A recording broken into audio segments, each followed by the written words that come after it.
Now, and every Monday through Thursday, it's time for Future Tense. Entertainment for the entire family produced right here in Kalamazoo.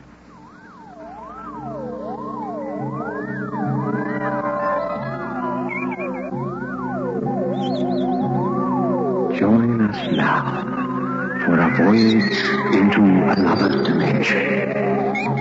A journey into a realm as infinite and limitless as time itself. Our destination, the farthest reaches of the imagination. WMUK Special Projects presents Future Tense.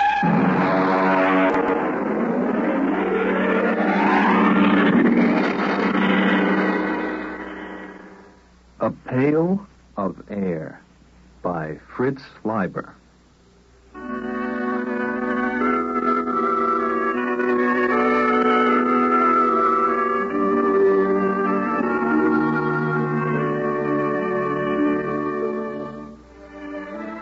It was pretty quiet in the nest.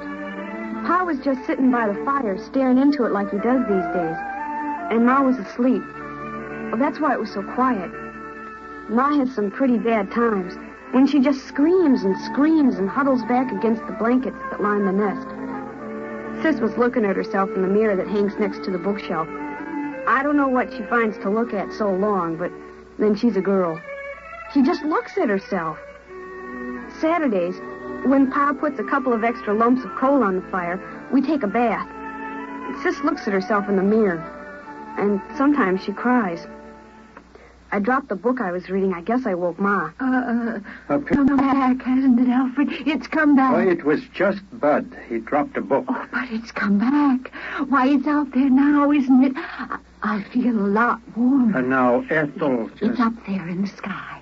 Just the way it always was. I know. I had a dream. I know, dear. Sis, melt your mother a cup of water. I'm combing my hair. Sis? Oh, all right. Got to get up. I know it's there. Come on, children. We'll all go out and you can play in the sun. Sure, Ma. Here, drink the water, Ma. It's cold out. Alfred, rap on the pipes and make that super send up some more heat. What's a super, Pa? Well, it doesn't matter, Bud. There aren't any anymore. Oh. Pa, the pail is running low. Oh, Bud, you'd better get into your things and go out and get an extra pail of air. It isn't back, is it? No, it isn't. There's no sun in the sky, no sun at all, is there? No, Ma. What was it like? The sun. Sis, don't get your Ma Oh, upset. the sun was yellow and so bright you couldn't look at it. Burning hot. So hot. But when you stretched out in it, it made you feel warm all over. Tingly warm. Warm. Hurry up, Bud. Almost ready, Pa. I want the sun. I want the sun. Alfred, get me the sun. It's gone, Ethel. There's nothing I can do. For Christmas? On my birthday? Go ahead, Bud. Take the big pail and get it full this time. There's no sense in taking the trip for only a half a bucket of air. Well, I spilled it last time. It's dark, Alfred. It's dark. Go ahead, Bud. Okay, I'll be right back. Don't hold the blankets open too long. It's all right, Ethel. We're all safe. Bud will be right back with another pail of air. It's all right.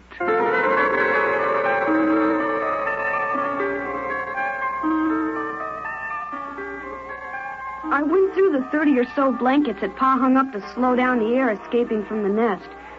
Of course, I knew the way. I'd been going out for air since I was a kid. Still, I get a funny, crawly feeling every time I go out of the nest. Well, you've got to go up to the 5th floor, which is just above the blanket of frozen air. You see, when the earth got cold, all the water in the air froze first and made a blanket about 10 feet thick or so. And then down on top of that dropped all the crystals of frozen air, making another blanket about 60 or 70 feet thick. I came out of the window we used on the 5th floor and started to scoop up the air into my pail. I had it about full. Boy, my fingers are getting pretty cold. When I saw something. Hey, that's a light. Darn it, I kicked over the bucket. There can't be a light moving around in a window like that. There can't be. Ma, Pa, and Sis are back in the nest, and I'm up here. Well, there can't be anybody else. Everybody on Earth is dead except us. I've got an idea how Mom must feel sometimes. The way she sees things. But there it was, moving around in the building across the way. I stood there, shaking, and I almost froze my feet. So I hurried and scooped up another bucket of air and headed back for the nest as fast as I could.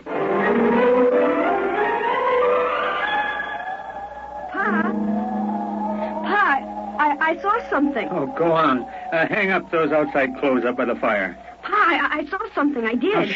Oh, your mother is quiet now. Don't upset her. Pa, it was a light. Wait until I get this air next to the fire.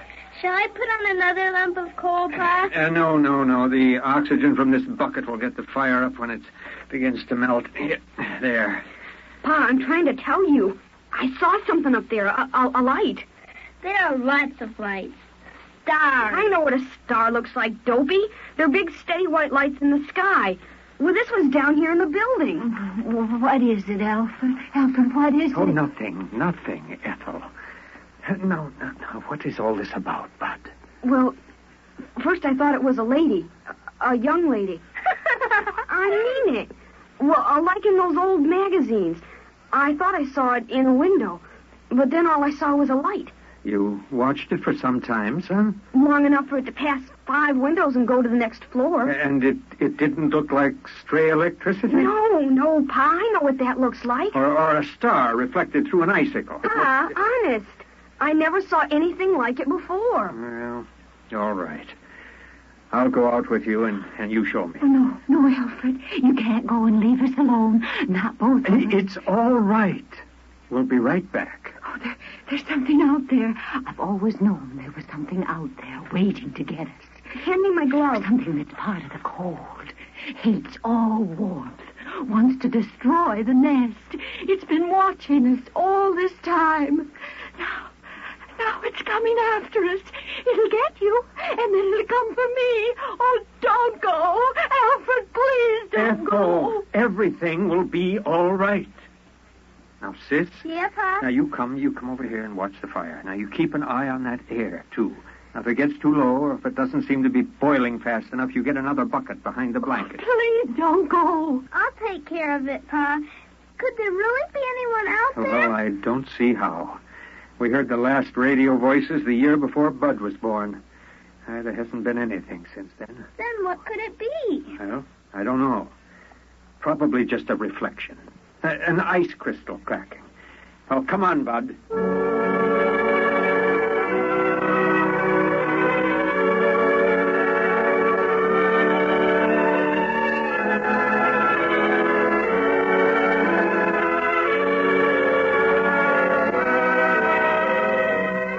It's funny. When I go out alone, I'm not scared or anything. But when I go out with Pa, I always hang on to his belt like I used to when I was a kid. Habit, I guess. It's just the same no matter what trip we take. On the 5th floor, we stopped to rest. We were in the room with the frozen people. The lady sitting looking at the door. And the man holding his hands over that funny metal thing that Pa calls a radiator. It was like a fire, I guess, but I don't see any place for the coal. We put our helmets together so we could talk. Catch your breath, son. Pa, would it be possible, I mean, for any of the frozen people to come to life? Well, like the ones down in the basement or near the furnace when we go for water. Oh, no, they're dead. They were caught too quickly when it happened. Well, how do we know we're the only ones, Pa? Well, we don't, but... Well, there's the feeling you get, because it's always night. There used to be some of that feeling every night in the old days, but the sun chased it away every morning. Well, you wouldn't know about that. You weren't born when the dark star pulled us away from the sun. You wouldn't know unless you'd seen the sun. I've seen the sun. It's that big star at the end of that Big Dipper. I've seen it. Well, it isn't the same. Well, come on. We're wasting time.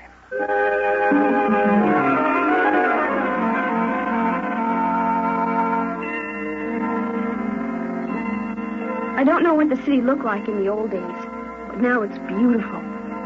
Starlight lets you see it pretty well. We're up on a hill, and the plain slopes down away from us. Some taller buildings push out of the plain, and they're topped by rounded caps of air crystals. Well, some of them are on a slant, because a lot of the buildings were badly twisted by the quakes and everything, or when the dark star pulled the earth away from the sun. Well, that's why Pa can't seal off the nest airtight. The building's twisted too bad.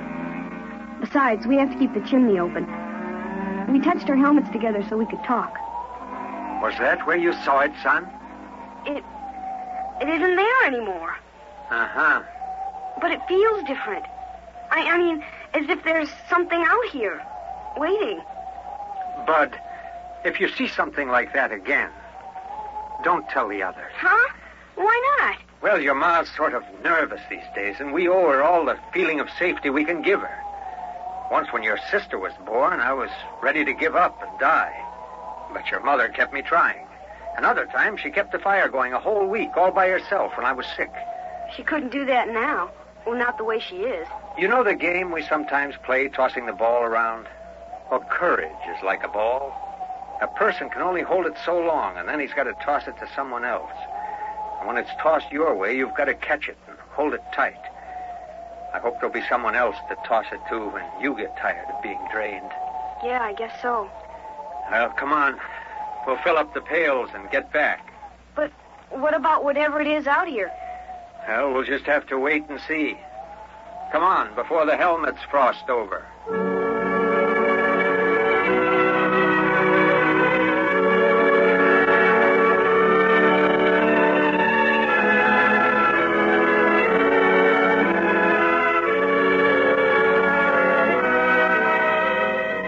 It's pretty hard to hide your feelings in the nest. I mean, there's just room for the four of us. The blanket overhead just touches when Pa stands up straight. The floor's all covered with thick, woolly rugs. Pa says it's inside a much bigger room, but I've never seen the real walls or ceiling. Well, anyway, Pa laughed and kidded about what I'd seen. He said I had an imagination. But we could tell he took it serious. It was Sunday morning by the clocks that Pa kept all wound up on the shelf. So it was time for the story. We all sat around in a circle the way we always do. Except I noticed that Pa casually took out a hammer from the shelf and put it beside him. I always liked the story. Of course, Sis and I know it by heart by now. I mean, every Sunday since we were kids. But every once in a while, Pa surprises us by telling it a little different or throwing in some extras. It starts out with a song. Ma used to sing it, but she forgets the words sometimes, and now Pa sings it mostly. Oh, beautiful for spacious skies, for amber waves of grain, thy purple... Of course, the words don't mean anything. Oh, I mean, the skies are spacious enough, but there aren't any waves of grain. And the plains are all covered with a blanket of frozen air. But it's part of the story ceremony, and Pa likes it. He says it reminds him of the old days. God shed his grace on thee and crown thy good with brotherhood from sea to shining sea. After the song, Pa starts the story. In the days of my youth, the sun hung above, golden and warm, and the earth was fruitful and multiplied, and the fields were green, and the days were glorious, and the wind blew across the hilltops. That's the part of the story I like best. About how it was with the sun. Nice and warm. It's hard to believe about all those people living without having to worry about cold and air. Never waking up sweating and screaming because they dreamed the fire went out. It's impossible to believe. But Pa was a good storyteller, and he made it seem real. And then the dark star came rushing out of space. In the beginning, they tried to keep the news from the people. But when the floods and the earthquakes started, the truth came out. At first, they thought the dark star would hit the sun. And then they were afraid it would strike the earth itself. But it didn't. It only came close.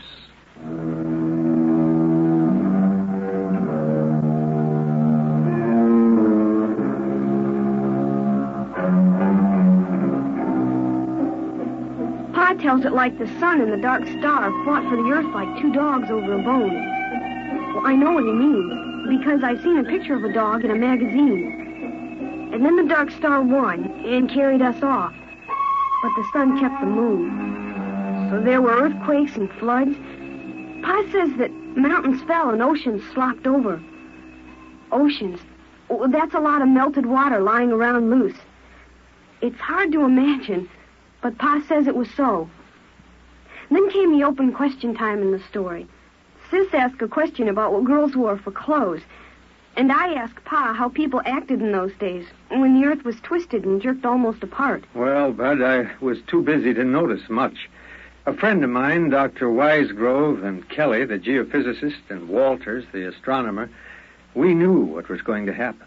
And we were working to fix a place with airtight walls and insulation, and big supplies of food and bottled air. But the place got smashed up in the earthquakes, and they were all killed. So I put the nest together at the last minute in the living room of our apartment. Just a 4-room apartment. You must have seen some of the people, like the frozen ones downstairs. Well, at that time, Bud, I only thought of 2 things. Your mother and survival. If I had stopped to think, I wouldn't have even tried to make the nest. It would have seemed ridiculous. Blankets and a coal fire against the cold and vacuum of space. But I didn't think. I survived.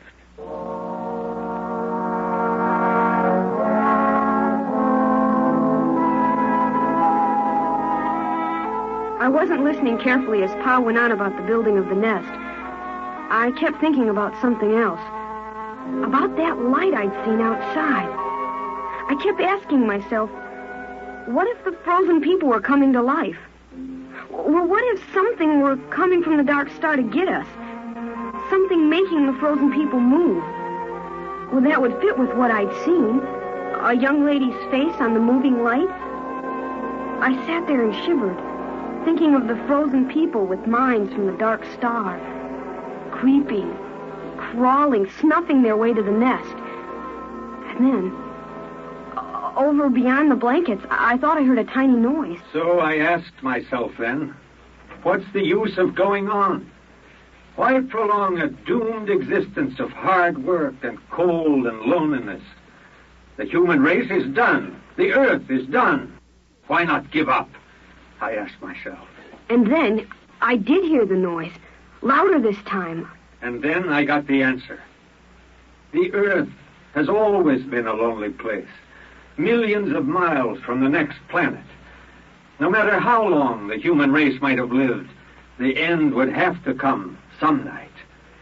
Those things don't matter. What matters is that life is good. It has a lovely texture, like some rich cloth or fur, or the petals of flowers, or the fire's glow. And that's as true for the last man as the first. Still, those noises kept coming closer. Pa was talking, and Ma was dreaming with her eyes closed. And Sis was looking at herself sideways in the mirror. And I was the only one who heard the noise. The noise outside. So right then and there, I told myself that I was going on as if we had all eternity ahead of us. I'd have children, and I'd teach them all I could. I'd get them to read books, try to enlarge and seal the nest. I'd try to keep everything beautiful and alive. I'd keep alive my feelings of wonder, even if the cold and the dark and the distant stars... Pa, I hear... I know. What is it, Alfred? What is it? What's going on? You've got to tell me. I'm scared. Quiet. Bud, you heard it? Uh-huh. Sis, take care of your mother. It's all right, Ma. Lie down. Come on. I'll take the hammer. You take the hatchet here. What is it, Pa? What is it? I don't know. Listen. It's closer. Ma. Pa, the blanket is moving. You ready with your axe? Hello? Who's there? Is there somebody in there? Come in. It's all right. They're alive. They're alive. Who are you? Alfred. Alfred Hutchinson. Dr. Alfred Hutchinson. You can take off your helmets in here. But the air. We have air. We bring it in pails. Come on, Ralph. Let's take off our helmets. Why, it's impossible. Where are you from? We thought we were the only ones. Los Alamos. The nuclear laboratory? Yes, that's right. We get our power from the reactor using a stockpile of bombs for fuel. Why, then there are others. Other men. Is it all right, Pa? Should I put the axe down? Oh, yes. It's all right. You can put it down. You mean you came from another nest? It's bigger than this. We've got a small airtight city with airlocks. We generate our own electricity and grow our food from hydroponics. Why, I can't believe it. I can't. I can't believe this. It's impossible. You can't maintain an air supply without hermetic sealing. No, it's simple. As long as you keep the fire going to melt the air and enough air boiling to keep the fire burning. How did you come here? Oh, why?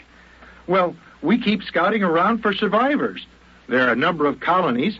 We didn't expect to find anything in this city, though. But our detectors picked up a heat trace, so we tracked it down. Alfred, you're forgetting your manners. We have company. Oh, of course. Sis, throw a handful of coal on the fire. A whole handful? Oh, it doesn't matter now. Oh, and Bud, bring out another pail of air. It's incredible. And you have laboratories and transports? We only have a 2-seater Scout, but if we rip out the bulkhead to the storage compartment, we can make it all right. We can have you back to Los Alamos in 4 hours. What's the matter? Well, I guess we really hadn't thought about it that way. I wouldn't know how to act there. Besides, I haven't any clothes.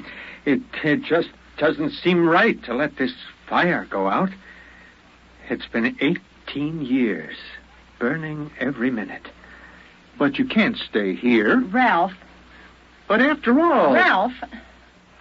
Oh, look, Dr. Hutchinson, we'll go out to the ship and bring back a small power heater. I know this is very sudden and upsetting to you. You need a chance to adjust. We'll be back in a few minutes. It's incredible. Buckets of air. Well? They didn't think the nest smelled so good. I could tell.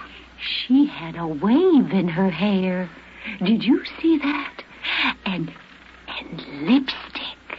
I suppose we have to decide what to do. Pa, at Los Alamos and those other places, there will be lots of other people, won't there? Why, yes. I mean, not just your father or brother. Well, that's right. Boys? Well, I suppose so. But somehow I feel a little empty. Alfred, it's different now that we know others are alive. You don't have to feel the responsibility for keeping the human race going. I'd like to see those rockets in laboratories. Wouldn't you, Pa? Well, I suppose so. It won't be easy leaving the nest. Well, I mean, it's just right. And there's only 4 of us. It's kind of a scary idea. A big place with a lot of strangers. Oh, you'll get over that feeling, son. The trouble with the world was that it kept getting smaller and smaller until it ended with just the nest. Oh, now it'll be good to have a real huge world again. The way it was in the beginning.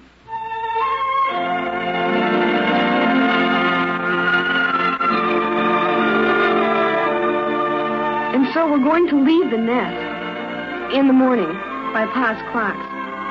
We've got the power heater going now. It seems funny to be this warm when it isn't Christmas or somebody's birthday. Still, it's hard for me to realize that this is the last time I'll go out of the nest, through all the blankets, to get A pail of air.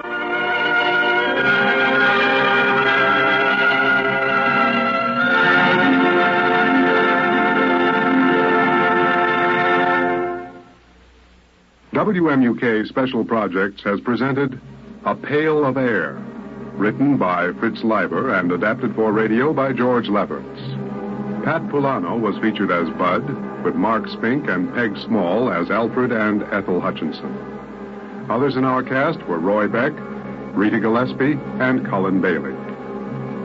Future Tense is produced and directed by Ellie Siegel.